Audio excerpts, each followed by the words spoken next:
বেলা যখন খুব খিদে লাগবে আর কিছু খেতে ইচ্ছা করবে তখন এই স্ন্যাক্সটা বানিয়ে ফেলো। একদমই কিন্তু খরচা নেই, শুধু একটু খাটনি আছে। বানিয়ে ফেলো আর খেয়ে ফেলো। নমস্কার বন্ধুরা, আমার চ্যানেলে তোমাদের সবাইকে স্বাগত জানাই। আচ্ছা, একটা দারুণ স্ন্যাক্স এনেছি, চিংড়ি মাছের। এই দেখো, একটু বড় সাইজের চিংড়ি। আমি টিক্কি ধরে ঝুলিয়ে দিয়েছি। কিচ্ছু না, শুধু আলু লাগবে আর চিংড়ি লাগবে, আর সে সামান্য সামান্য উপকরণ, ওটা ঘরেই থাকে। সন্ধ্যাবেলা না একদম দারুণ একটা জমে যাওয়া চায়ের সঙ্গে, একদম চায়ের সাথে অথবা সসের সাথে, যে কোনো সস দিয়েও খেতে পারো, কিন্তু এটা দারুণ খেতে লাগে, একদম সোজা। তো চলো শুরু করা যাক। এটা তৈরি করব বলে আমি আলুগুলোকে একদম সেদ্ধ করে ঠান্ডা করে নিয়েছি। শুধু এই আলুগুলো খোসা ছাড়ানো বাকি, তো এটাকে খোসা ছাড়িয়ে নিই। একটা কড়াই বসিয়ে দিচ্ছি, তো মশলা রেডি করবো বলে। এদিকে আমার আলুগুলো দেখো পুরো ছাড়ানো হয়ে গেছে, ছাল ছাড়ানো হয়ে গেছে। আর এখানে দিচ্ছি গোটা জিরে আর গোটা ধনে। এই দুটো ভেজে ভাজা মশলাটা দরকার আছে।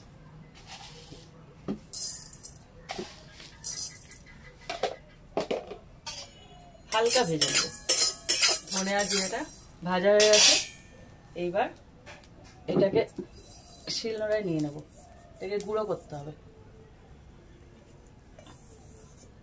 ততক্ষণে আমি আগুনটাকে কাজে লাগিয়ে দিই, নষ্ট হবে কেন। এর মধ্যে দিয়ে দিলাম তেল।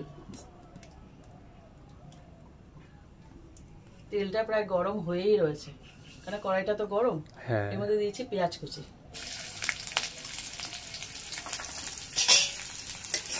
তো ভেজে নেব। এদিকে ভাজতে ভাজতে আমি এটা গুঁড়ো করে নিই। এক কাজে দু কাজ। হ্যাঁ, এক্ষুনি তো দিতে হবে, এক চাপ দিলে একদম গুঁড়ো হয়ে যাবে। ভাজা তো, পেঁয়াজটা পুরোপুরি ভাজা হয়ে গেছে। এদিকে আমার এখনো গুঁড়োটা রেডি হয়নি, পেঁয়াজ ভাজা হয়ে গেছে। এর মধ্যে যে আলু সেদ্ধ দিয়েছিলাম, ওটাকে হাত দিয়ে এভাবে ভেঙে ভেঙে দিয়ে দেবো।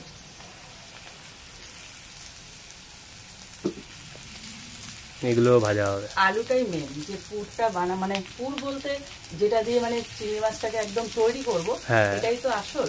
তো এটাকে ভালো করে তৈরি করতে হবে, টেস্টি করে।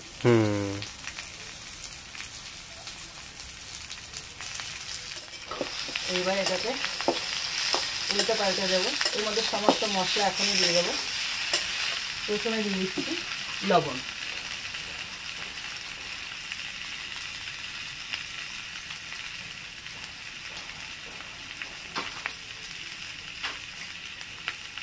একটুখানি লঙ্কা গুঁড়ো, অল্প, একদম অল্প, কেননা এর মধ্যে না লঙ্কা অন্যভাবে দিচ্ছি। দিয়েছি চিলি ফ্লেক্স, আর দিচ্ছি গোলমরিচের গুঁড়ো। পুরোপুরি লঙ্কার গুঁড়ো দিয়ে ঝালটা করছি না, আর কাঁচা লঙ্কা ইউজ করে নেব। এইবার ভালো করে নাড়াচাড়া করে নেব পেঁয়াজের সাথে। ততক্ষণে যে বাটাটা রেডি হয়নি, এগুলো বেটে নিই, ওটাও তো ছড়াতে হবে। ওর ফ্লেভারটা কিন্তু দারুণ লাগবে যখনই দেবো না, ভাজা জিরে আর ধনে। এটা বেটে নিই। দেখো আলুটাকে একদম মশলার সাথে ভালো মতন মিশিয়ে নিতে হবে, অনেকটা আলুর চোখার মতো। হ্যাঁ, এটা কিন্তু খুব টেস্টি করতে হবে, এটাই তো মেন স্বাদ। আর এখানে যে গুঁড়ো করেছিলাম ধনে আর জিরে, ওটা ছড়িয়ে দাও বেশ কিছুটা। আর দিচ্ছি একটু গরম মশলা। এবার এটাকে ভালো করে মিশিয়ে দিয়ে এটাকে পুরো ঠান্ডা করতে হবে। এই পুরটা মানে পুর হিসাবেই তো ব্যবহার হবে, এটাকে পুরো ঠান্ডা করে নিতে হবে। এটা কিন্তু গরম থাকলে অসুবিধা, তৈরি হবে না। একদম ঠান্ডা করে নিতে হবে। এটা ঠান্ডা হতে হতে আমি নামিয়ে রাখবো। ততক্ষণ আমি চিংড়ি মাছটা কেটে নেবো। আগে এটা ওই জন্য করলাম যে ঠান্ডা হতে সময় লাগবে। তো এটাকে নামিয়ে রাখি।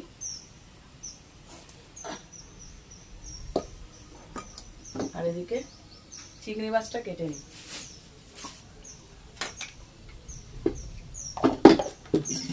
এই যে এর একটা পদ্ধতি আছে কাটার। চিংড়িগুলো একটু বড় সাইজে নিয়েছি, তোমরা চাইলে আরেকটু বড় নিতে পারো, ভালো লাগবে। প্রথমে কি করতে হবে, চিংড়ির যে পা গুলো আছে ওগুলোকে কাটতে হবে।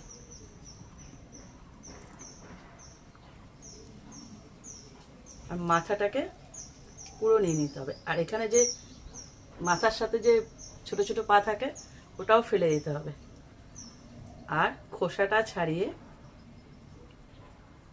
লেজটা রেখে দিতে হবে। হ্যাঁ লেজ থাকবে, লেজটা বেরিয়ে থাকবে, যার জন্য দেখতে ভালো লাগবে। দেখতে তো সুন্দর হতে হবে। হ্যাঁ, চিংড়িটার মাঝখানটা এরকম পিঠের দিকটা এরকম ধরে এরকম কেটে নিলে না মাঝখানে একটা কালো সুতোর মতন থাকে, দেখবে খেয়াল করে। ওটা পরিষ্কার হয়ে যায় সুন্দরভাবে। এই যে টান দিলেই উঠে আসে। এই যে এটাকে পরিষ্কার করে একটা প্রজাপতি মতো শেপ দিতে হবে। দেখবে এরকম চিংড়ি মাছকে না এরকম করে হালকা করে কেটে নিলে এখানটা যখন এরকম চেপটে যায় পুরো প্রজাপতির মতো লাগে। এগুলো একটা একটা করে তাহলে কেটে নি। চিংড়িগুলো দেখো একদম পরিষ্কার করে ছাড়িয়ে নিয়েছি, লেজ শুদ্ধ। হ্যাঁ, একটুখানি লবণ দেবো, মানে ও তো ভেতরে চলে যাবে। হ্যাঁ, একটু লবণ না দিলে ভালো লাগবে না। দেখো প্রত্যেকটা প্রজাপতির মতন বানিয়ে নিয়েছি কেটে কেটে। দেখো প্রত্যেকটা এরকম করলে কি বলতো চিংড়িটা একদম খুব ভালো মতো সেট হবে ভেতরে। আর এখানে ডিম নিয়ে নিয়েছি দুখানা।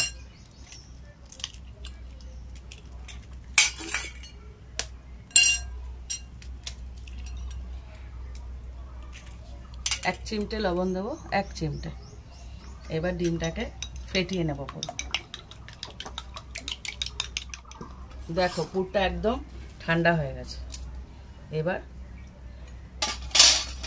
পুরটাকে এরকম নেব, দুটো হাত ইউজ করতে হবে এবারে। হ্যাঁ, অল্প অল্প নেব, মাঝখানে চিংড়িটা ভরবো।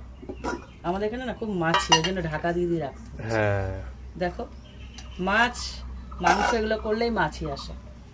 এর মাঝখানটা এরকম যে কেটেছিলাম না ওই চ্যাপটা দিকটা এভাবে দিয়ে পুরোটা একদম এই লেজ যেন বেরিয়ে থাকে। লেজ ঢাকলে চলবে না, এটা এর সৌন্দর্য। দেখো এইভাবে এভাবে কিচ্ছু না, কিন্তু একদম ইজি।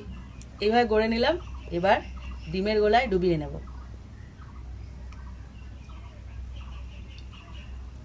যেই লেগে গেল এইবার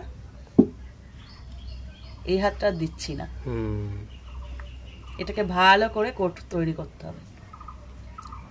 দুবার করব, আরো একবার দেব। এতে কি হবে যে কোটিংটা বেশ একদম শক্ত মজবুত হবে, খুব কুড়মুড়ে হবে, খুব কুড়মুড়ে হবে। হ্যাঁ, তৈরি হয়ে গেল। এবার এক এক করে আমি সব কটা তৈরি করে নেব। আহা কি দারুণ দেখতে হয়েছে। আমার দেখো সব কটা রেডি হয়ে গেছে।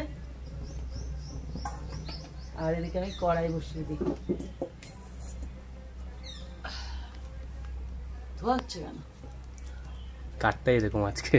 এবার দিয়ে দিচ্ছি তেল। এবার হবে ভাজার পালা। এটা পুরোপুরি গরম করে নেব, তারপরে একটা একটা করে ছাড়বো।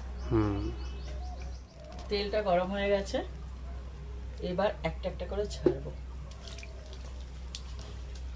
চলে গেল একদম। বেশি না, একসাথে 2 থেকে 3টে করে ভাজবে, তাহলে ভালো হবে। আর যে গরম তেলটা না এটা আস্তে আস্তে করে ওপর থেকে দিতে থাকবে। পিঠটাও হতে থাকুক, কারণ এটা তো বিস্কুটের গুলো তো ভালো মুচমুচে হতে থাকুক আস্তে আস্তে। দেখো সব কটা একদম লাল করে ভেজে নিয়েছি। এবার কি দারুণ দেখতে হয়েছে। তুলে নেবো। সব লেজগুলো উকি মারছে। হ্যাঁ,